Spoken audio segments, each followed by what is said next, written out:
senantiasa tercurah kepada junjungan kita Nabi besar Muhammad sallallahu alaihi wasallam, kepada keluarga beliau, para sahabatnya, serta seluruh umatnya yang istiqomah mengikuti sunnahnya hingga hari kiamat nanti. Semoga kita termasuk umat yang kelak memperoleh syafaat beliau pada hari yang sangat dahsyat, hari ketika manusia berlari dari saudaranya, hari ketika manusia berlari dari ibunya, dari ayahnya, bahkan dari anak-anaknya sendiri.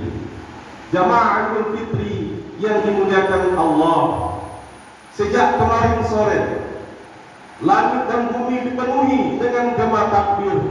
Allahu Akbar, Allahu Akbar, Allahu Akbar.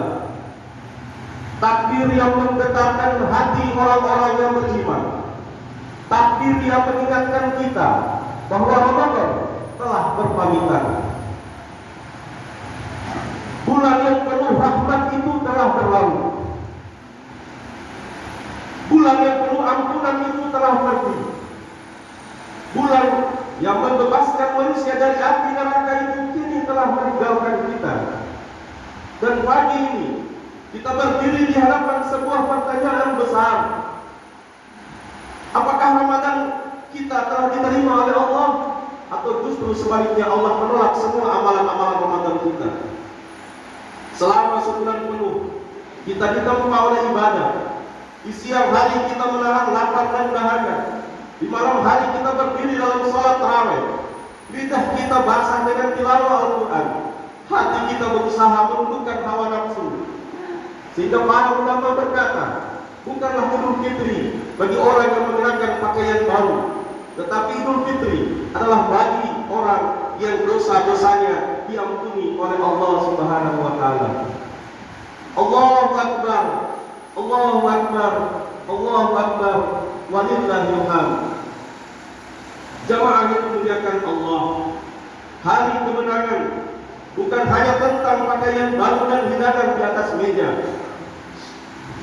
Idul Fitri adalah hari ketika hati kembali disucikan, hari ketika hubungan yang renggang diperbaiki, hari ketika luka hati disembuhkan. Mari kita renungkan bersama. Di balik pintu yang tampak tenang, seorang suami menelan lelah yang tak terlihat. Ia bangun sebelum fajar, menahan kantuk yang menyesakkan, meninggalkan hangatnya kasur demi menanggung dunia yang tak seorang pun tahu. Tangan-tangannya kasar, tubuhnya letih, namun ia tersenyum, menahan semua sakit demi tawa anak dan senyum istri, obat yang paling manjur bagi hatinya yang letih. Di kantor, dunia tidak mengenal ampun, teguran atasan, tekanan target yang tak henti, hinaan rekan kerja, semua harus ditelan. Ia menahan tangis, menanggung sakit, agar rumah tetap menjadi tempat yang aman. Tak ada pujian, tak ada sanjungan, hanya cinta yang dalam, tulus dan berat. Ketika anak bertanya, "Ayah, kenapa bekerja begitu keras?" Ia tersenyum sendu. "Semua ini untuk kalian, Nak." Ia rela menanggung dunia sendiri, menelan pahit hidup agar mereka tetap bahagia. Cinta seorang suami adalah cahaya yang membakar diri agar orang yang dicintainya tetap hangat. Di balik pengorbanan suami ada tangan dan hati seorang istri. Istri adalah sosok yang diam-diam memikul beban besar sejak kehidupan itu masih berupa titik kecil di dalam rahimnya. Ia menahan mual, lelah dan rasa sakit yang tak terucap, melewati malam-malam tanpa istirahat, hingga tiba saat bertaruh antara hidup dan mati di ruang persalinan demi menghadirkan anak-anaknya ke dunia. Namun perjuangannya tidak berhenti di sana. Ia menyusui dalam lelah, bangun di tengah malam, menenangkan tangisan, mengorbankan waktu, tenaga, bahkan dirinya sendiri, lalu tetap tersenyum seolah semua baik-baik saja. Ia adalah sekolah pertama, pelindung pertama, dan cinta pertama bagi anak-anaknya, memberi tanpa henti, mencintai tanpa syarat, dan berkorban tanpa suara. Maka wahai para suami, lihatlah lebih dalam perempuan yang ada di sampingmu itu. Jangan sibuk menuntut tanpa pernah menghitung pengorbanannya. Ia telah menukar kenyamanan hidupnya dengan kehadiran anakmu, menukar tidurnya dengan tangisan anakmu, dan menukar waktunya dengan kebahagiaan keluargamu. Bersyukurlah, bukan sekedar dirisan, tetapi sikap lembutkan ucapanmu, ringankan bebannya, dan hargai setiap lelahnya. Sebab bisa jadi perempuan yang kau anggap biasa itu adalah alasan Allah menjaga rumah tanggamu tetap utuh. Dan tidak semua laki-laki beri anugerah memiliki istri yang setia, berjuang tanpa lelah.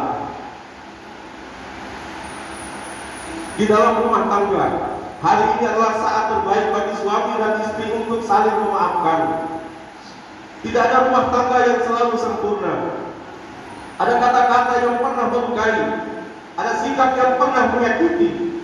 Namun pada hari ini, pada hari Idul Fitri ini, seorang suami menggenggam tangan istrinya sambil berkata, "Maafkan aku atas segala kesalahanku." Dan seorang istri menjawab dengan air mata, "Aku pun memaafkanmu." Karena rumah tangga yang kuat bukan rumah tangga tanpa masalah, tetapi rumah tangga yang kuat adalah rumah tangga yang selalu kembali kepada kasih sayang. Di balik semua pengorbanan orang tua, ada anak-anak kita yang merasakan ketiadaan, rindu akan kehadiran orang tua, dan luka yang tak terlihat.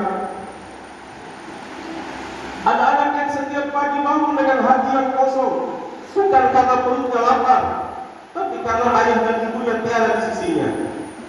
Ayah yang seharusnya menuntunnya belajar berjalan, menahan tangisnya saat jatuh, dan ibu yang tersenyum saat berhasil, kini hanya hadir di foto keluarga atau di cerita-cerita akan orang yang tidak ditinggalkan oleh kematian, tapi oleh ketiadaan. Ayah yang terlalu sibuk bekerja, terlalu sibuk mempersiapkan masa depan, hingga kehilangan hari-hari seharusnya menjadi masa kecil yang tak tergantikan. Kadang kita orang tua marah ketika anak nakal, sulit diatur atau menolak aturan. Tapi apakah kita sadar bahwa mereka hanya meniru cara kita membentak, meniru kemarahan kita, dan menelan kesetiaan yang kita ciptakan sendiri? Sebab setiap kata keras yang keluar dari mulut kita adalah paku yang menancap di hati mereka. Setiap pelukan yang tertunda adalah luka yang menumpuk. Anak itu menangis di malam hari sendirian dan bertanya, apakah ayah ibu mencintaiku? Dan jawaban kita terlalu sering terlambat atau bahkan tidak pernah datang sama sekali. Bayangkan, anak itu tumbuh dengan rindu yang tak pernah terobati, membentuk hati yang rapuh dan psikologi yang goyah. Ia belajar dari dunia bahwa kehadiran orang tua bisa menjadi barang mewah, bahwa cinta ayah bisa hilang bahkan saat ayahnya masih hidup, dan bahkan kasih sayang terkadang harus ditukar dengan materi. Wahai orang tua, jangan tunggu besok, jangan tunggu waktu senggang yang tak pernah datang. Hadirlah sekarang, duduklah, dengarkan mereka, peluk mereka, bermainlah dengan mereka. Sebab kehilangan yang mereka rasakan bukan hanya luka masa kecil, tapi bekas yang menempel seumur hidup. Dan air mata yang jatuh kini mungkin akan menjadi doa yang menyayat hati kita kelak. Hadirlah sebelum hati mereka menutup rapat untuk selamanya. Allahu Akbar, Allahu Akbar, Allahu Akbar, walillahil hamd. Jemaah Idul Fitri yang dirahmati Allah, di antara semua manusia yang paling berhak kita bahagiakan hari ini adalah orang tua kita. Rasulullah SAW bersabda, orang yang paling berhak menerima kebaikanmu adalah ibumu, kemudian ibumu, kemudian ibumu, kemudian ayahmu. Mengapa ibu disebut 3 kali? Karena beratnya perjuangan seorang ibu. Ia mengandung dalam kesakitan. Ia melahirkan dengan taruhan nyawa. Ia menyusui dengan penuh kelelahan. Namun tidak pernah sekalipun ia menagih balasan dari anaknya. Seringkali orang tua berbohong kepada anak-anaknya, bukan karena ingin menipu, tetapi karena terlalu mencintai mereka.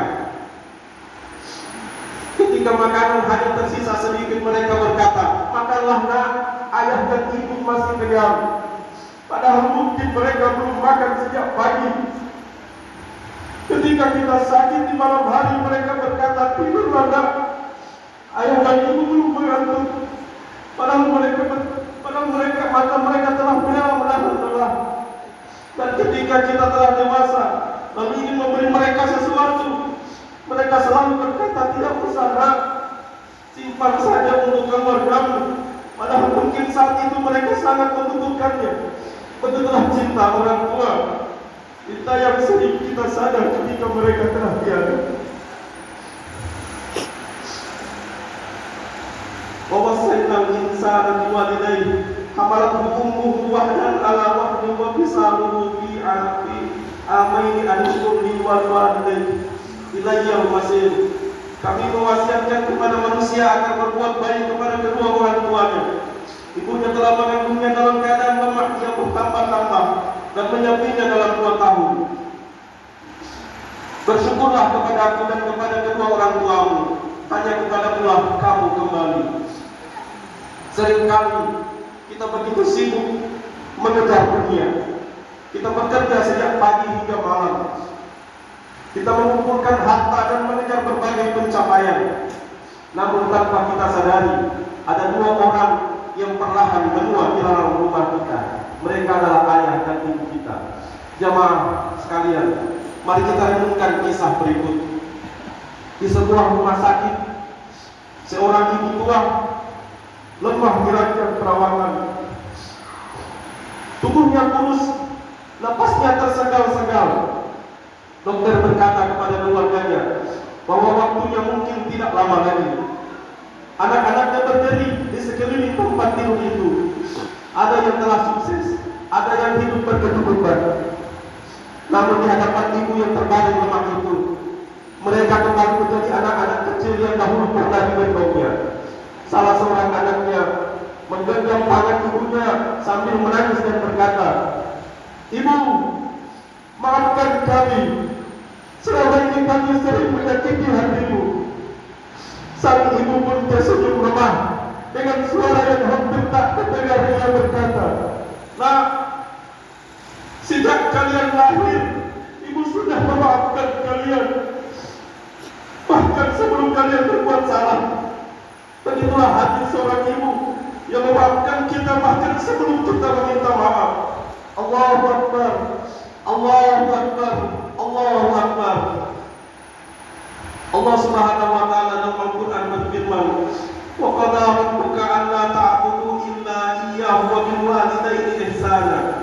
Imma yablughanna indaka al-kibara ahaduhuma aw kilahuma, fala taqul lahumā uffin wa la tanharhumā wa qul lahumā qawlan karīmā." Tuhan telah memerintahkan agar kamu jangan menyembah selain Dia, dan hendaklah berbuat baik kepada ibu bapakmu. Jika salah seorang di antara keduanya atau kedua-duanya sampai berusia lanjut dalam pemeliharaanmu, maka sekali-kali janganlah engkau mengatakan kepada keduanya perkataan "ah", dan janganlah engkau membentak keduanya, serta ucapkanlah kepada keduanya perkataan yang baik. Jamaah, mari kita hujamkan di dalam-dalam. Mari kita hujamkan dalam-dalam ayat ini. Berapa kali kita membantah orang tua kita hanya karena merasa lebih pintar, lebih berpendidikan, padahal dari mereka lah kita pertama kali belajar bicara, dari mereka lah lidah ini mengenal kata. Namun hari ini lidah yang sama justru kita gunakan untuk meninggikan suara, bahkan sampai tega membentak mereka. Sungguh ironis, mereka diam bukan karena kalah, tapi karena terlalu sayang kepada kita. Sementara kita begitu mudah melukai hati yang dulu menggendong, merawat dan mendoakan kita tanpa henti.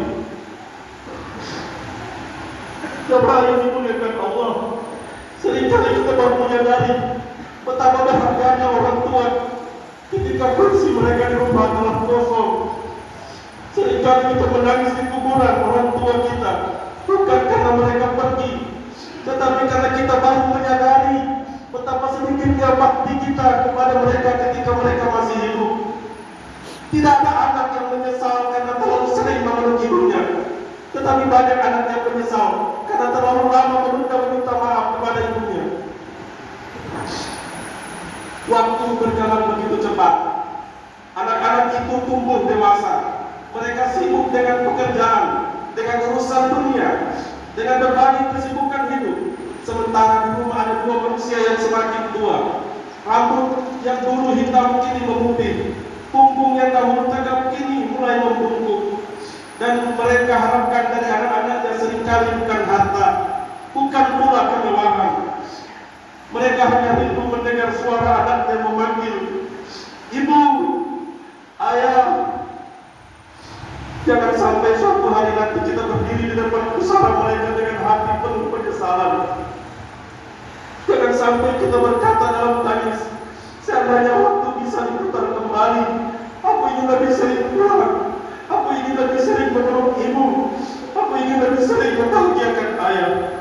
Jemaah yang dimuliakan Allah, bagi saudara-saudara kita yang ayah dan ibunya telah wafat, janganlah berkecil hati hanya karena kehilangan mereka, sebab bakti kepada kedua orang tua yang telah kembali kepada Allah tidak berhenti dengan kematian mereka.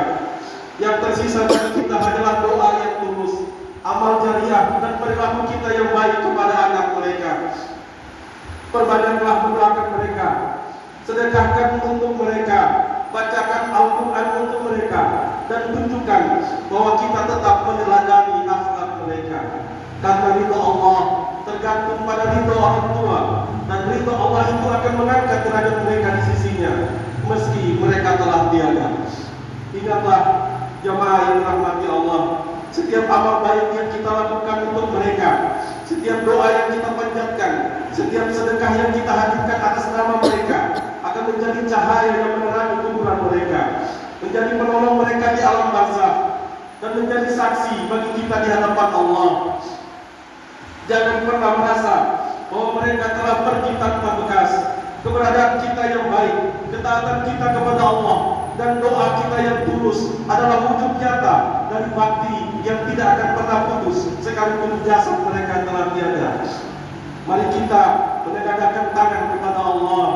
Ya Allah, jadikanlah kami mencintai keimanan dan hiasilah hati kami dengannya.